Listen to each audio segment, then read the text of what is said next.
सब बन सकते हैं, मेडिसिन प्रैक्टिस करना सबकी बस की बात नहीं है। होम्योपैथी होती क्या है और ये आयुर्वेदा और नेचुरोपैथी हम जो बोलते हैं ये कैसे अलग है? होम्योपैथी, नेचुरोपैथी, आयुर्वेदा बहुत अलग साइंसेस हैं, क्योंकि इन होम्योपैथी हमारी मेडिसिन आई थिंक 7 सोर्सेज से बनती है, एंड इसमें plant kingdom. So first question आता है, होम्योपैथी वेजिटेरियन नॉन वेजिटेरियन तो नहीं है? नहीं, I tell you why. Homeopathy में एक लॉ है, लॉ ऑफ होम्योपैथी साइंस में भी ना 3 चीजें होती हैं। सोरा, ये इंसान का स्टेट भी बताती हैं, जैसे आपके दोषा बताते हैं, और वैसे ही ये हमें ये भी बताती है कि इस स्टेट के लिए कौन सी मेडिसिन सूटेड है। अच्छा, तो हम ये जो रूमर स्प्रेड करें कि doesn't work, it's a placebo effect, कुछ भी हेल्प नहीं होता है, इसके बारे में आपको क्या बोलना है? You are professional in this field, you know how all the medicine and everything works, so talk to us about that. Ma'am, this is very old as a concept. I tell you why, because सबसे ज्यादा कौन से common health problems treat करती है? सबसे ज्यादा जो आजकल आ रहे हैं वो है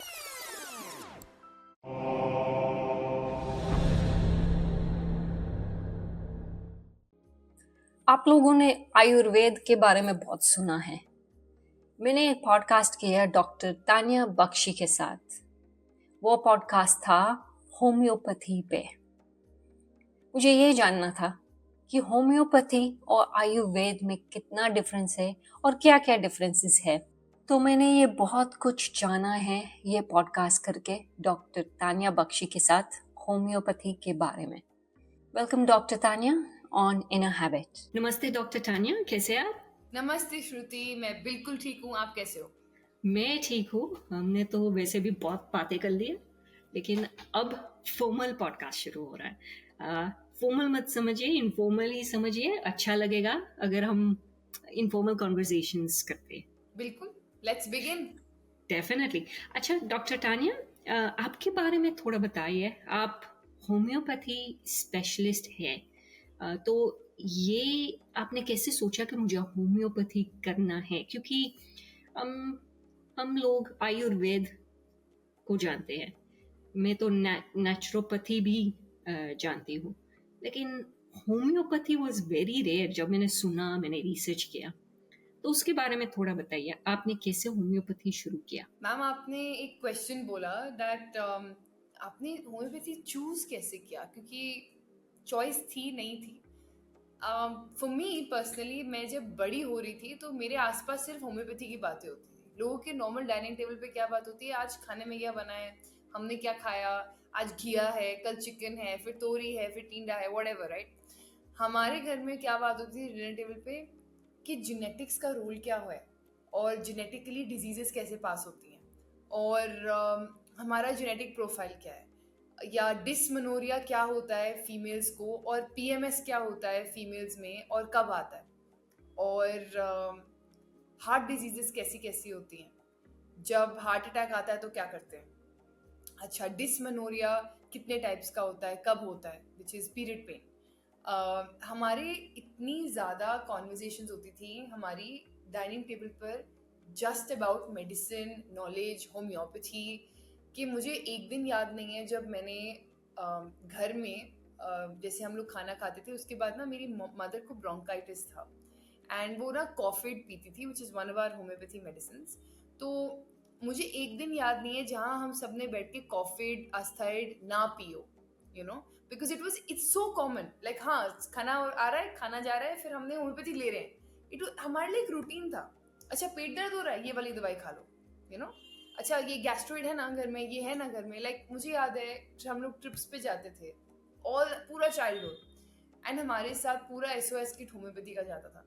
तो हमने ये सीखा थ्रू ऑल ऑफ दैट कि होम्योपैथी मेरे लिए बहुत नॉर्मल थी।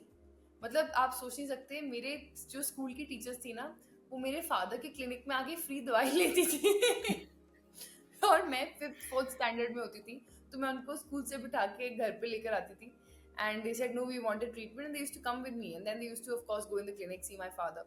तो आप सोच सकते हो कि मेरी पूरी आइडेंटिटी उस बच्चे की वही थी। सो फ्रॉम चाइल्डहुड जब आपकी आइडेंटिटी ही वही होती है, आप बात भी वही करते हो, तो आपको कुछ और समझ नहीं आता, क्योंकि आपको लगता है कि मेरे लिए तो ये नॉर्मल है ना।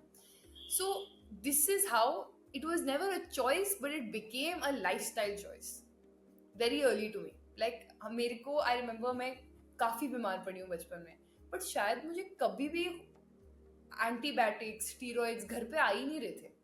मतलब मैंने कभी नहीं देखा ये होते हुए. मतलब घर पे ना आए हैं, ना मैं कभी टचवुड हॉस्पिटलाइज हुई हूँ, क्योंकि हमारे घर में होम्योपैथी चलती थी. मुझे टॉन्सिलाइटिस हो जाए, मुझे कुछ भी हो जाए, हम हमारे घर में ये चलता था. एंड बिकॉज हमारी फैमिली ऑफ डॉक्टर्स है, एक कॉन्फिडेंस था सबको कि ठीक हो जाएगा बच्चा, घबराओ मत, वो बहुत इंपॉर्टेंट है. ये इंटरेस्टिंग बात कही आपने. आपने वो इवन दो वो घर में बातें होती थी, you could have taken any profession, you could have become a surgeon, you know, because it's part of medicine.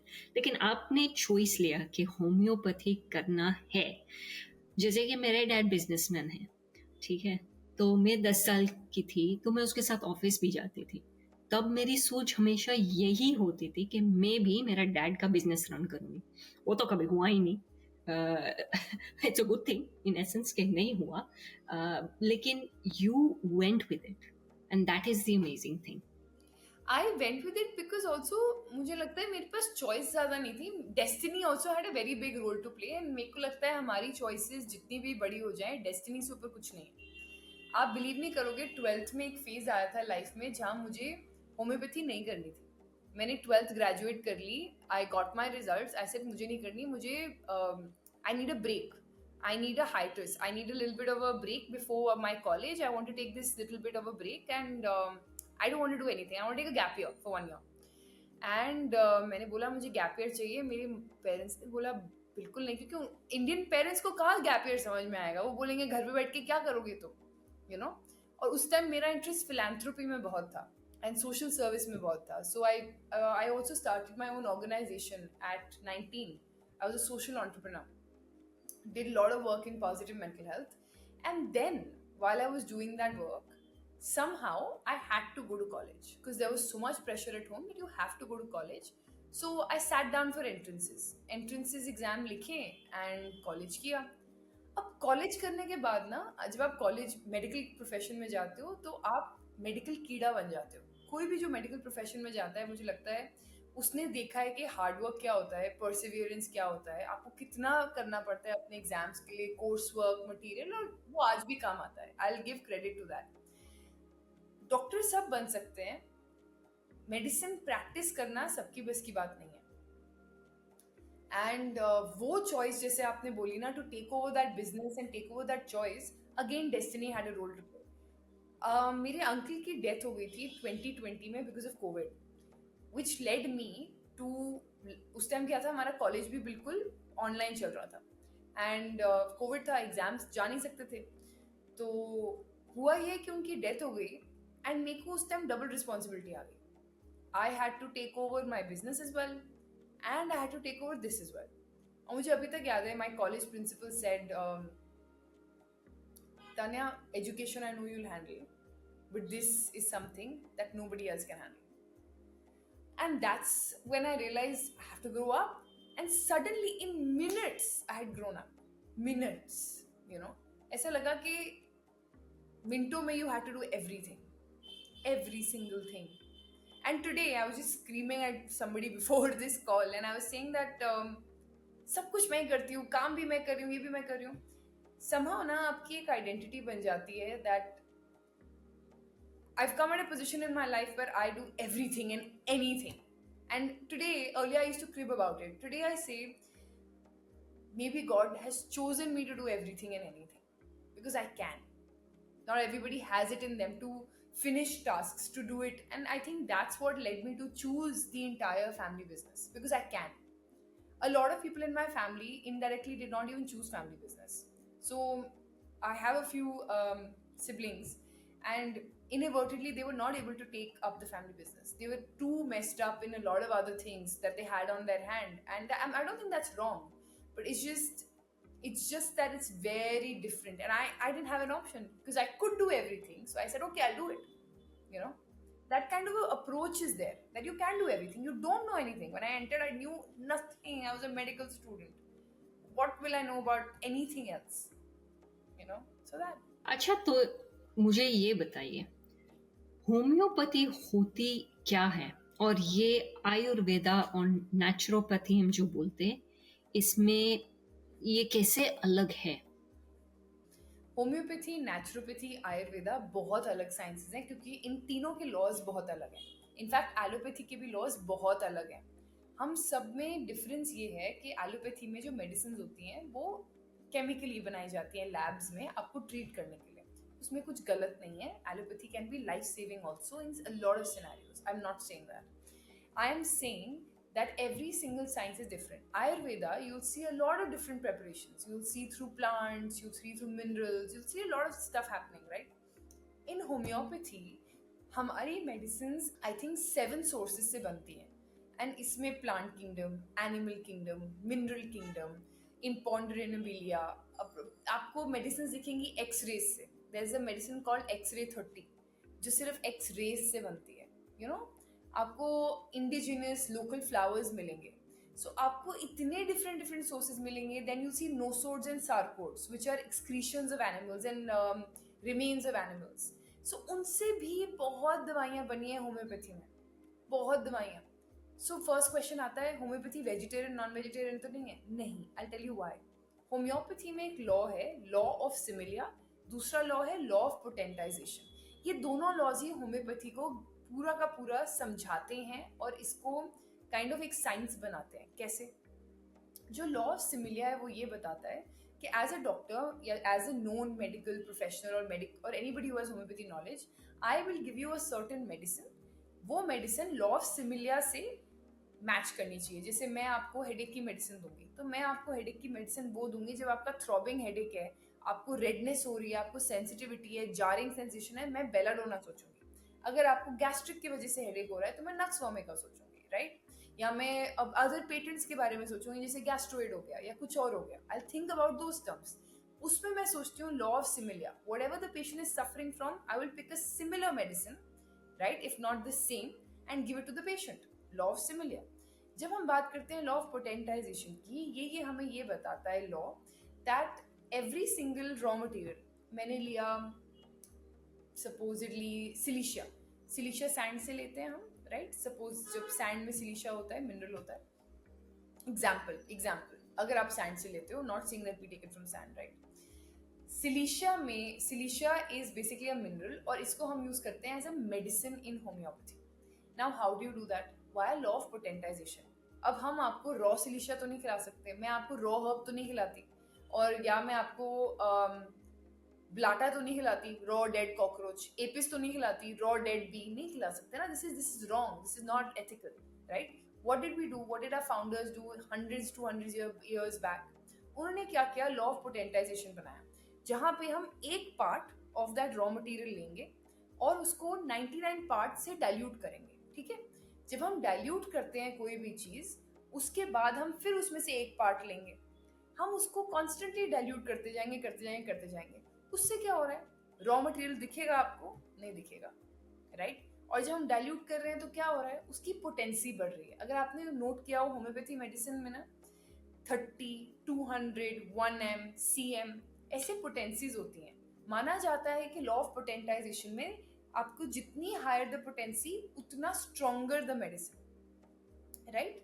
So we have a variety of strongness of medicines, as they say in simple terms, and we do not use the raw material directly on the body, which is great. Because in homeopathy, अगर हम raw material directly use नहीं कर रहे हैं, इसका मतलब ये है हम body को side effect से बचा रहे हैं.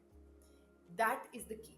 ओके, तो जैसे कि आयुर्वेद में हम बॉडी के जो दोष हैं वो बैलेंस करते हैं, तो होम्योपैथी का क्या अप्रोच? हम बैलेंस तो नहीं कर रहे, we are treating the issue. आप बैलेंस नहीं कर रहे, बट हमारे होम्योपैथी साइंस में भी ना 3 चीजें होती हैं: सोरा, सिफिलिस, साइकोसिस. ये इंसान का स्टेट भी बताती हैं, जैसे आपके दोषा बताते हैं, और वैसे ही हमें ये भी बताती है कि इस स्टेट के लिए कौन सी मेडिसिन सूटेड है. काइंड ऑफ आप बोल सकते हो कि ये होम्योपैथी ऑल्टरनेटिव फॉर दोषाज हैं, sycotic, syphilitic, psora. But on the contrary, in homeopathy, na, we individualize a lot. So we individualise, okay Shruti को सर दर्द हो रहा है, श्रुति को कौन से टाइप का सर दर्द है, श्रुति के डिजायर्स और डिसलाइक्स क्या है, श्रुति को क्या खाने के बाद सर दर्द हुआ, उसने कुछ नेगेटिव सुना था, उसको स्ट्रेस हुआ था, उससे उसको सर दर्द हुआ था. You'll always see your homeopath ask you questions, right? And that you'll see कि होम्योपैथी में लॉ ऑफ इंडिविजुअलाइजेशन बहुत मार्क्ड है, बहुत मार्क्ड है. वैसे मुझे सर दर्द होता है, माइग्रेन ज्यादा होता है. ओह, आई डिडंट नो. नहीं नहीं, पता नहीं कब शुरू हुआ. I think it got verse gradually. 5 साल से इट्स गॉट बैड, लेकिन मुझे लग रहा है हार्मोनल और स्ट्रेस ज्यादा ट्रिगर करता है. आप अगर इफ यू वांट आप कर सकते हो ये, आप मीगेड ले सकते हो, वैक्सीन का आता है, एंड B12 ड्रॉप्स आते हैं, वो विटामिन B12 नहीं है, वो B12 ड्रॉप्स हैं.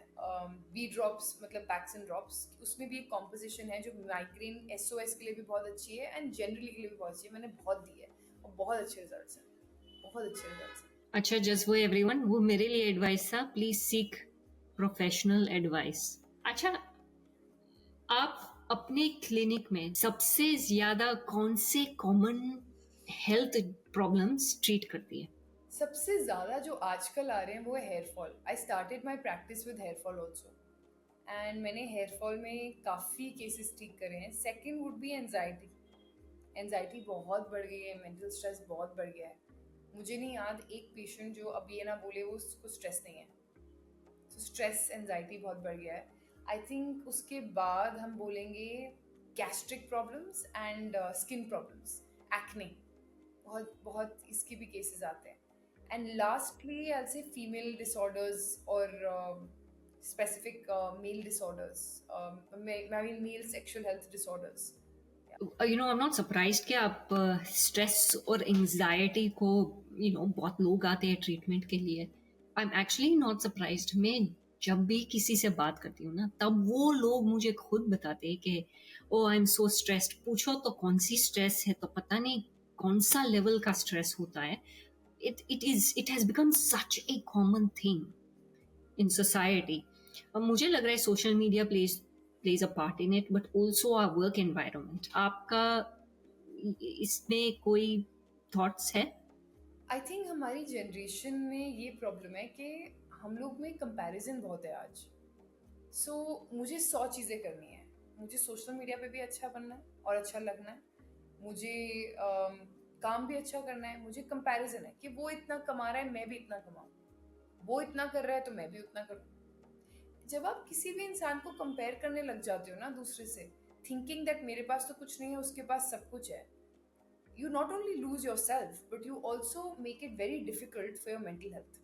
क्योंकि आपको अब वो हर चीज़ चाहिए जो आपके हाथ में नहीं है and you feel inadequate. So आपको लगता है मेरे पास तो कुछ भी नहीं है. And starting from that capacity जहाँ मेरे पास कुछ नहीं है, not realizing how blessed you are, comparing yourself to other people is so harmful. Is so harmful. I totally agree. Comparison is like, you know, they say comparison is a thief of joy. And पता है क्या होता है, anxiety मैंने ये भी note किया है, कई लोगों में ना एंजाइटी जस्ट जनरलाइज भी है बिकॉज उनके घर के सिनेरियो इतने स्ट्रेसफुल है. लाइक अगर आपके पेरेंट्स में से कोई भी बहुत ज़्यादा स्ट्रेस लेता है ना, you are directly proportional to get that. Like in my household I always had people who used to take stress, and now I took me so much time to get into a routine of breaking that and giving myself a little bit of time of 5 seconds or 10 seconds of deep breathing, 1 minute, 2 minutes of meditation, you know, just small things, taking time out for yourself, because you'll realize that everything is your perception. जैसे आप सोचते हो ना, वही आपकी दुनिया बन जाती है. अब मैं बोलूँ सपोजिटली ये ट्री है, ये ट्री मुझे अच्छा लग रहा है, राइट? अब मैं यही बोलूँगी ट्री कितना गंदा है, कितनी गंदी एनर्जी देता है. It's all a perception of how you see things. वैसे ही what I speak about myself also really matters. अगर आप अपने बारे में गंदा बोलोगे, कंपेयर करोगे अपने आप को दूसरों से, तो आई जेन्युइनली फील एंजाइटी तो होगी ही होगी. नहीं, बात सही है. एंड यूर राइट, हम एक दूसरे से compete करने में कौन पहला, you know, we become experts at that more than experts at thinking कि मैं मेरे लाइफ में क्या कर रहा हूँ या क्या कर रही हूँ, and how can I be better for myself, like better myself rather than compete with somebody else. अपने आप को बोलना पड़ता है, पता है ये सेंटेंस के I am not competing with other people, I am competing with my self. मैं अपने ही रेस में घोड़ा चला रही हूँ. मुझे किसी और के घोड़े से फर्क नहीं पड़ता है और ना पड़ना चाहिए. ये हर इंसान में नहीं होता. ये I'll tell you an example. It's again a very personal example. Humans are made to compare. So if you see somebody got engaged and I was there and one of my friends said, but I want a better ring, I want a bigger ring. So people just made it so much about themselves, and I just realized that humans are very good at comparing. And उससे हमें क्या पता लगा कि उस इंसान की insecurity क्या थी, या उस इंसान जो एंगेज हुआ था उसको खुशखबरी देने की बजाय everybody makes it about themselves. आप एक सबसे अच्छा इंसान बन सकते हो अगर आप अपने आप के बारे में ज्यादा ना करके एम्पथाइज करके दूसरे की बात सुनो. सारी प्रॉब्लम्स वहां सॉल्व हो जाएंगी, सारी प्रॉब्लम्स. तो एंजाइटी के लिए आप होम्योपैथी से कैसे ट्रीट करते हैं? क्योंकि मैं ये सोच रही, how do you calm people down? Is it the breathing techniques या meditation? लेकिन is there any medicine that helps for it to calm people down? मैं यहाँ मेडिकल एडवाइस दे सकती हूँ. Yes, if you want to, yes, you may. Again, to the viewers, I will just let them know you need to seek professional advice. Whatever we're talking here is very generic. Very generic. हर बंदे की anxiety अलग होती है, उनके reasons अलग होते हैं. But usually what I give for anxiety is 5 flower remedy, which is a combination of 5 flowers that help calm your nervous system down. And मैं खुद ये लेती हूँ, तो मैं ये देती हूँ और मैं खुद ये लेती हूँ अगर मुझे ज़रूरत पड़ती है. It's always in my bag. चाहे मैं ट्रैवल करूँ, कुछ करूँ, मेरे बैग में हमेशा ये होता है. कहते हैं ना, रामबाण मेरे लिए ये वो है. मेरे लिए, this is my personal opinion as a patient who is consuming it. ये मेरा पर्सनल रिव्यू है. But I think 5 flower works for a lot of patients in my practice. However, it totally depends on the lifestyle, the kind of exercise this person does, what is the physical activity. You can't just say you're anxious and do nothing about it. That is the problem. बहुत लोगों को आता है मैं anxious हूँ but मैं उसके अंदर कुछ नहीं करूँगा. अगर आप anxious हो, अपनी anxiety को समझो. If it's coming up to be let out, not to go in, right? So let it come out. See what the anxiety is about. Like I was just talking to somebody in the morning. I said, I'm doing 2-3 things at one point of time. I said, you're going to make me anxious if you say another question. So give me a minute. I'm just going to finish these 2 things. It took me 10 seconds to say that. But ऐसी छोटी-छोटी चीजें ना आपकी anxiety calm कर सकती है. Just by saying, okay, this is making me anxious. Give me 10 seconds. I'll just be back. ये बहुत अच्छा हैक है सबके लिए, non medically also, to practise. I know हर इंसान मेडिटेशन योगा नहीं कर सकता. But that is so good and I never thought of that.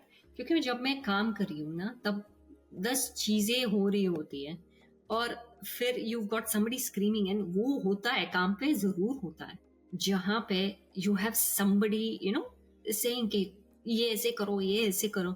तो अगर आप, if you can stand up and से कि मुझे please calm down, please slow down, give me 10 seconds, I'm going to get anxiety, they will back off because they don't want you to go through that. So that is very interesting. Thank you for that hack. I absolutely loved it. अब diabetes के बारे में हम बात करते हैं. मैंने आपको पहले ही बताया था मेरे फैमिली में डायबिटीज है, तो उसके लिए होम्योपैथी कैसे मदद करती है? क्या ये इंसुलिन की जगह ले सकती है? ये इंसुलिन की जगह हर केस में नहीं ले सकती. डेफिनेटली अगर सिवियर केस है, बहुत टाइम से आप ले रहे हो कोई भी मेडिकल ड्रग जो आपको इंसुलिन देता है या प्रमोट करता है बॉडी में, या even for that matter produce करता है टाइप 1 में, जैसे नहीं होता insulin, so they need to take insulin over the top, like they need to take injections of it, right? Type 1 diabetes में. टाइप 2 में फिर भी जब होता है तो कम होता है या रिसेप्टर्स वर्क नहीं करते. There some of the other problems, so we artificially give it to them in the tablet form, right? But एक चीज़ तो डेफिनेट है, मैंने जो क्लिनिकल प्रैक्टिस में अपनी देखा है एज अ डॉक्टर, काफ़ी चीज़ें कंट्रोल में आ जाती हैं. HbA1c कंट्रोल में आ जाते हैं, PP फास्टिंग कंट्रोल में आ जाती है. बट अगर मैं बोलूँ कि सिर्फ एक होम्योपैथी मेडिसिन दे दूँ और लाइफस्टाइल वैसी की वैसी रहे तो सब कंट्रोल में आ जाएगा? नहीं, पॉसिबल ही नहीं है. It's not possible. What is possible is, अगर आप होम्योपैथी मेडिसिन ले रहे हो if you're already on allopathy आप वो भी खाओ, होम्योपैथी को मेंटेन करने के लिए खाओ सिर्फ, कि आपके HbA1cs और ना बढ़े या एक सपोर्ट सिस्टम रह जाए, राइट? एंड साथ ही में आई वुड ऑल्सो से अपनी लाइफस्टाइल में include a lot of things like walking, like eating meals which are not heavy altogether but eating small meals, right? Or exercising morning and evening, or simply walking after your meal. Simply walking after your meal can really help you. Also taking protein rich food. If you're taking aloo ki sabji again and again, take aloo beans instead na. It'll give you some sort of fiber, it'll give you some sort of another grain that will be a little bit tougher for your system to spike the sugar level up. Instead of taking mashed potato by itself, take potatoes with your skin on. So, because your skin gives you fiber, which people don't know about. You know, people are all about healthy hacks and things, but there's so much that you can do with your desi Indian food. Yeah, millets. I swear by millets. मुझे बहुत अच्छे लगते हैं. मुझे कोई भी millet खिला दो, मैं उसको रॉ बोल रही हूँ, मैं उसको कुक करके, रॉ से कुक करके पुलाव के फॉर्म में आप खा सकते हो. एंड मिलेट्स आपको सस्टेन रिलीज ऑफ ग्लूकोज देंगे, स्पाइक नहीं देंगे, which means it's good for people who have diabetes. It's very good for and साथ ही में good protein rich meals will really help people. And सिर्फ एक चीज से नहीं होता है, यू नो, आप इंसुलिन या अगर कोई और मेडिकल ड्रग पे आते हो डायबिटीज में, दैट मीन्स आप अपनी बॉडी को ध्यान नहीं दे रहे हो, and you come at that stage of your life जहाँ पे आपको जरूरत पड़ रही है artificially suppose any other medicine की. सो आई फील लाइक पहले नेचुरली कंट्रोल करके देखो, नहीं होता है, take homeopathy also, try maintain it. Homeopathy कभी इंसुलिन की जगह पूरी तरह हर केस में नहीं ले सकता, but what I can say is that in homeopathy you definitely can see good results in diabetes. That's something I can say. Acha, since we're talking about food and all that, you swear by matcha. Yeah. अब matcha के बारे में बताइए and how that helps. So what is matcha? Matcha होती क्या है? Matcha is green tea and nothing else. ये green tea के leaves होते हैं जो एक highly proper harvest, आप सोचो कि ग्रीन टी के इतनी अच्छी हार्वेस्ट या सेरेमोनियल ग्रेड हार्वेस्ट वो क्यों होती है? क्योंकि उसमें हाईएस्ट अमाउंट ऑफ पॉलीफिनॉल्स होते हैं. पॉलीफिनॉल्स क्या होते हैं, या फ्लेवोनॉइड्स क्या होते हैं? जो एंटीऑक्सीडेंट्स होते हैं ना उस टी में, ग्रीन टी में, वो हाईएस्ट होते हैं उस टाइम पे. तब वो टी को कल्टीवेट किया जाता है और हार्वेस्ट किया जाता है, फिर उसका पाउडर बना दिया जाता है स्टोन ग्राइंडिंग से, जो हीट नहीं देगा उसे और नेचुरली स्टोन ग्राइंड हो जाएगा. उससे क्या होगा, क्या बनेगा? माचा, जो is nothing but green tea powder. मैं ये क्यों लेती हूँ, मैं कॉफी क्यों नहीं लेती, या मैं चाय क्यों नहीं लेती? क्योंकि ये भी तो फॉर्म ऑफ ग्रीन टी है ना. The only benefit of matcha which I've seen in my life is it gives you a sustained caffeine release. It will not spike up your caffeine release in the body like coffee. Second, the amount of antioxidants matcha has. आपकी body को antioxidants चाहिए, आपकी body सही रहे उसके लिए, वरना you'll as faster. आपकी बॉडी में सेलुलर एक्शंस टाइमली नहीं होंगे, फ्री रेडिकल डैमेज होगा. उसको कंट्रोल करने के लिए एंटीऑक्सीडेंट्स होते हैं. अब एंटीऑक्सीडेंट्स कहाँ से मिलते हैं? फ्रूट से मिलते हैं, पेपर्स से मिलते हैं, हर चीज से मिलते हैं. नेचुरल जितना कलर होएगा प्लेट उतना अच्छा है. बट माचा में क्या बेनिफिट है? माचा में ये बेनिफिट है कि उसमें एंटीऑक्सीडेंट्स बहुत होते हैं एंड वो आपकी हेल्थ को रिप्लेनिश करते हैं. Very good to know. So it's very natural in that sense. मैं आजकल शार्क टैंक बहुत देख रही हूँ, तो उसमें माचा कोई गया था जापान से, they bring it into India, और वो माचा माचा कर रहे थे. कैन यू बिलीव मैं ऑस्ट्रेलिया में हूँ और यहाँ पे ये कल्चर कितना बड़ा है और मैंने माचा के बारे में नहीं सुना था. सो इट्स वेरी इंटरेस्टिंग. तो ऑस्ट्रेलिया में तो बहुत अच्छे माचा ब्रांड्स हैं, बहुत अच्छे ब्रांड्स हैं. यस, और मैं कभी सुना ही नहीं था, like I had never heard of it. So तब से मैंने रिसर्च शुरू किया, और जब मैं आपका इंस्टाग्राम प्रोफाइल देख रही थी, यू स्वेयर बाय इट, तो मैंने सोचा अब तो पूछना ही है ये matcha, how is it helping you in everything. So it's very good to know, क्योंकि जब हम कॉफी पी रहे हैं, yeah, if you're drinking tea, the spike is very high. The crash is also very, very, very high too, if you notice. माचा में नहीं होएगा. That's the good part. Interesting. अच्छा, मैं एडिक्शन के बारे में बात करना चाहती हूँ.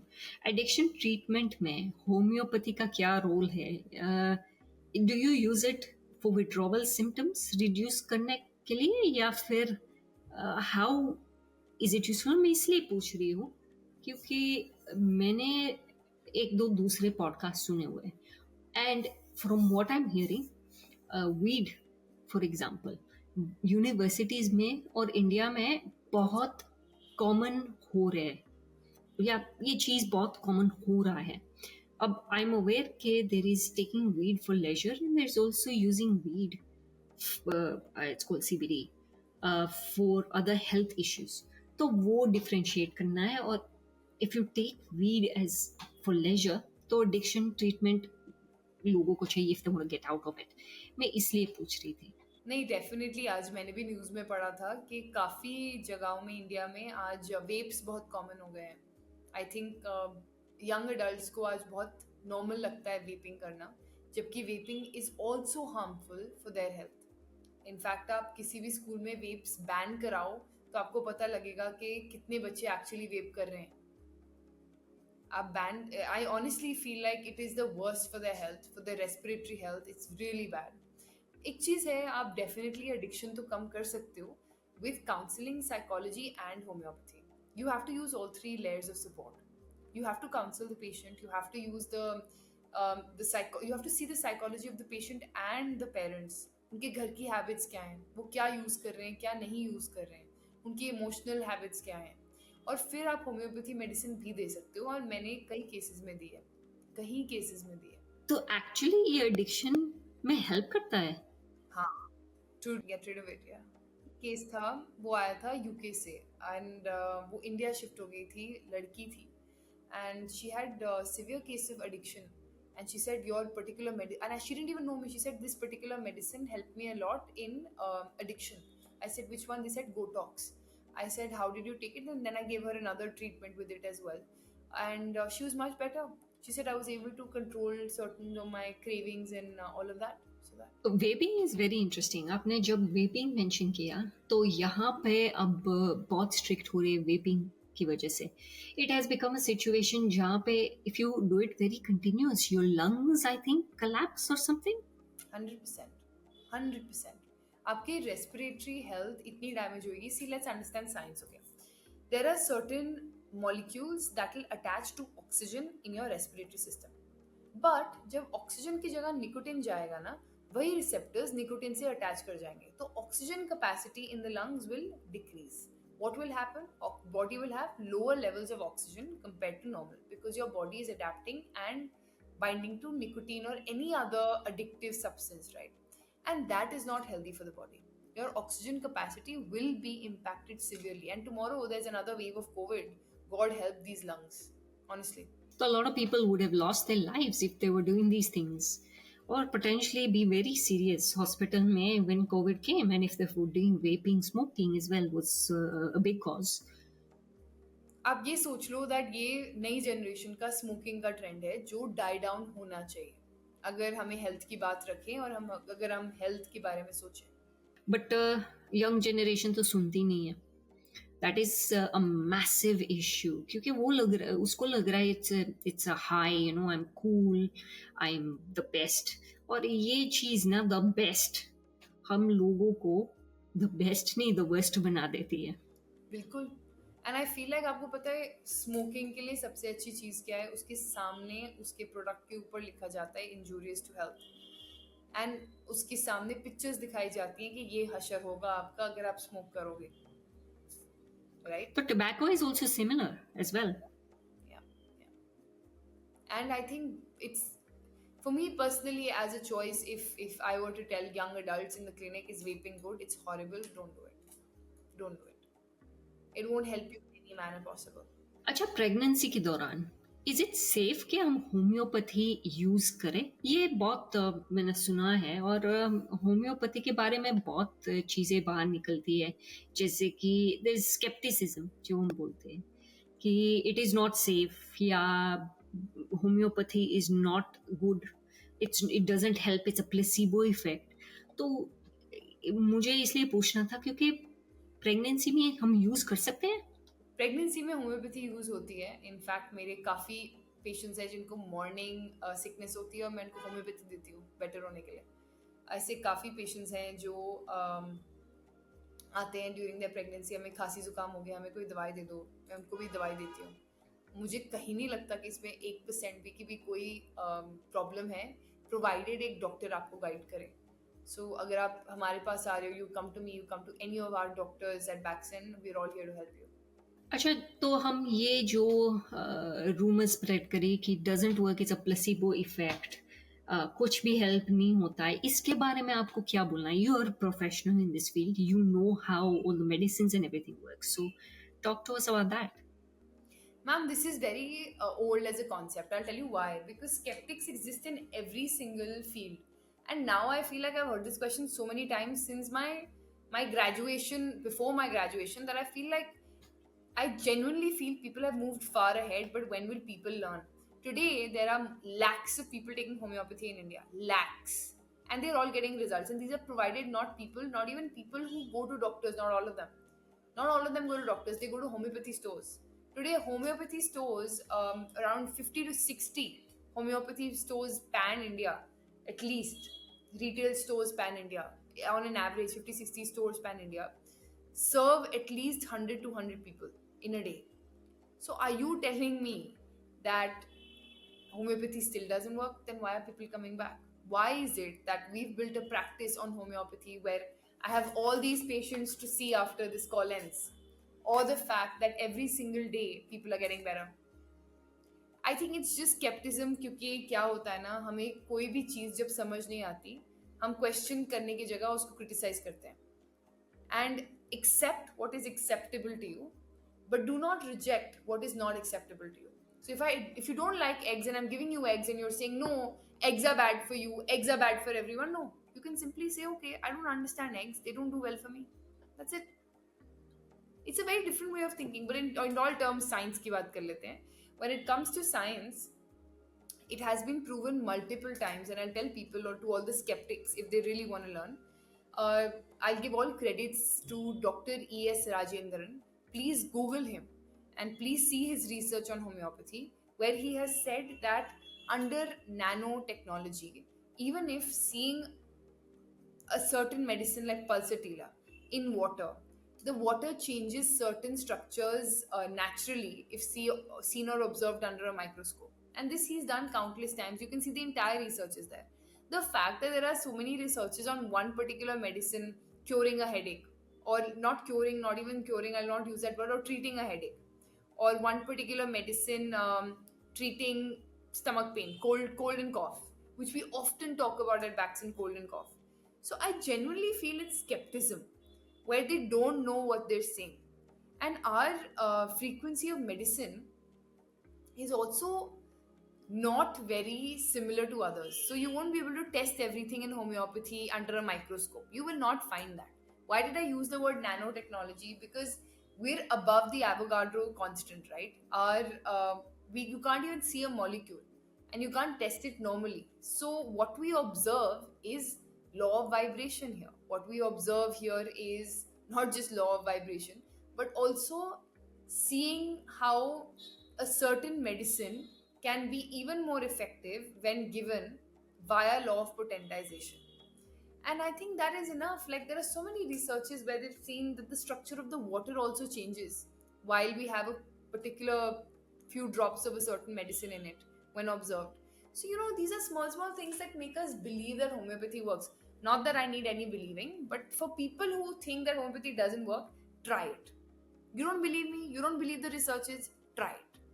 You don't believe anybody, great. Try the right source of medicine. I'm very happy for these skeptics to DM me. Tell me that they have a problem, and I'll guide them with a particular medicine and dose, and tell them and ask them how much relief do they have. My own fiance, he was on inhalers all his life. He came and I saw that. I was like, why are you on an inhaler? Like, it was such a foreign concept to me. He said, I've been on inhalers since eons, and he lived in UK, right? And I was like, why? And I got him out of that situation, and now he doesn't need his inhaler. I don't remember the last time he saw his inhaler anywhere in the house.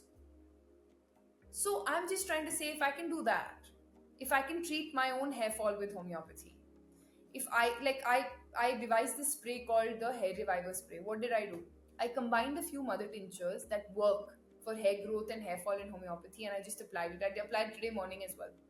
And for me, that is a product that works. For thousands, that's a product that works.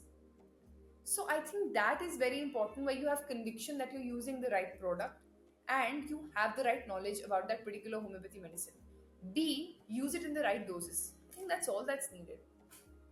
Everybody has skepticism about things that they don't know and they haven't tried. I will also have skepticism about certain things in certain country. It's okay. But let's not close our windows and doors just because we don't understand it. Rather, let's open them and understand what it is. Well, on that point, I must say you got beautiful hair. Thank you. No, I mean, it's good because it's good we're talking about hair loss because, yes, after a certain point, your body changes and you do lose hair. I mean, I am. So it's very good that it works for you, and more people then should actually be seeking the right type of health advice and trying other alternative treatments rather than just rushing for pills, which is something very interesting that I've learned. You came to me with Dr. Vandana, who we'll credit here, right? You came to me through her. You can ask Dr. Vandana. She's been a very close aide and a very close patient. She came to me for her lovely pets in her house, which she calls her children, and I genuinely appreciate that. And she came to me for that. I treated her and the family, the entire family I treat, and the pet, the dog, I treat them also. All of them are touchwood fine. So when you have patients like that who are better, and you have patients like that who are flourishing with their health, that's what gives you that confidence in homeopathy, where you can treat patients.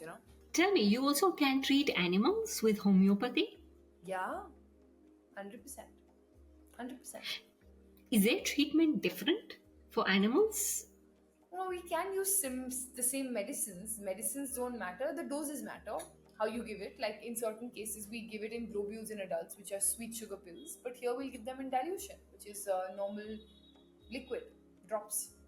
I actually would have never imagined that you can actually use Yeah. homeopathy medicines or remedies for pets. Yeah. So, do you have like a lot of animal clients? I do have a few. I think I have a few messages also today from a few of them. We did treat a few where a dog had seizures. We treated that. We treated a dog with paralysis. Of course, paralysis is very difficult to treat completely, but we were able to just make sure that the movement of the gut was there, which was also on the verge of losing, right? So the dog could poop by itself, or poop gradually or normally without pain, right? So simple things like that we were able to do. And I still remember that dog. We lost that dog last year. That my own dog, we lost her she was 13 now, 13, 14. She was a Chihuahua. We lost her because she had tumors now, and they could be cancerous anytime, and we didn't want to get her operated. She was a senior dog. We knew that she couldn't handle the operation. Her heart wouldn't be able to handle it. And all we were doing was just to give her homeopathy to sustain, to live. And that's our job. That's all we can do as humans, to make pain and suffering a little bit better. And as doctors, that's all we can do. So, I guess for me, the last question is, where do you see homeopathy going in the future? I mean, do you see new remedies coming up? Do because a lot of things are changing. AI is taking shape. I mean, that's from a technological perspective. I don't know whether you use it in your clinic. But where do you see this field going? I honestly see it. Really, really honestly. I see it at a pedestal where in every single household people are using homeopathy now. That's the kind of information I want to give to people, and I want people to have homeopathy in the house. If it starts there, sooner or later they'll reach the doctors. The industry will grow. I want people to have access to the medicines, order them to their house, and start. It is just about starting and knowing what you're getting into. Unlike other pathies, our pathy is really safe. One good thing about homeopathy is it does not have side effects unless you give the patient medicine repeatedly for a very long time. Then you can have medicinal aggravation or medicinal proving, as we say. But one thing is for sure, 100%, there are no side effects of homeopathy. None. So, do you feel that doctors are resistant in using some homeopathy medicines? Because you mentioned that you want them to go to the doctors as well. Do go to the homeopathy doctors as well. After they take medicines, these guys are going. There's a huge community of homeopathy doctors in India. Huge. I mean, if my batch 100 people graduated, you can imagine how many people are practicing and growing. And the India is so big, right? So many of them are medical officers by now. So many of them are in Nepal practicing there. Like it's just huge, huge. It's not the easiest thing to do, have a homeopathy practice, because people don't know. Doctors honestly don't know what to give even after a certain point of time. But if you work hard, you're able to crack what to give and what to give rationally. I was very lucky. I was taught by my dad. So I was very lucky. But then now I can't even take up his practice because I have my own strong practice, and I don't have the time. So I think that's one thing I've realized. If you want to do it, you can. There's nothing that can stop you. Nothing. I assume there's all types of alternative medicines that you can take up. जैसे कि हम बात करें homeopathy का, आयुर्वेद का, I think there's a market for each and every one of them. But लेकिन मेरे लिए मेरी सोच है कि मुझे definitely I'm going to try homeopathy, particularly for migraines, क्योंकि मुझे बहुत परेशान करते हैं. I will probably meet with you in 6 months. मैं लोगों को बताना चाहती हूँ as a feedback and a follow up कि इसमें कौन सी and I'm pretty sure she's qualified, so there will not be any issues. लेकिन कैसा improvement आया है, and I swear if it improves, I will be on top of the world. क्योंकि मुझे monthly headaches होते हैं. And start your treatment ASAP. Start it by May, June. So then we're good to go. And I'll do a monthly follow up. 6 months' time, right here on the podcast, we'll talk. Yeah, definitely. It could be 1 month here or 1 month there because parcel time लगता है आने में, but we are definitely doing this. 100%. This is my first podcast where I've heard conviction. मजे आ गए. नहीं मुझे अच्छा लगता है. मुझे why not try something and we can experiment and tell people God this really worked. I'm up for it. क्योंकि मुझे पता है ये तो मेरे पास problem है ही. So I want to actually do this. Done, Baba. I'm with you. Okay, done. Acha, Dr. Tanya, thank you so much. I appreciate your time. You are a brilliant person. You are very down to earth. And Dr. Vandana was surely right to refer you to me because she's told me so much good stuff about you. So, Doctor, thank you so much. Thank you, Shruti. May you always be blessed, smiling, and no more headaches from now onwards. See you. See ya.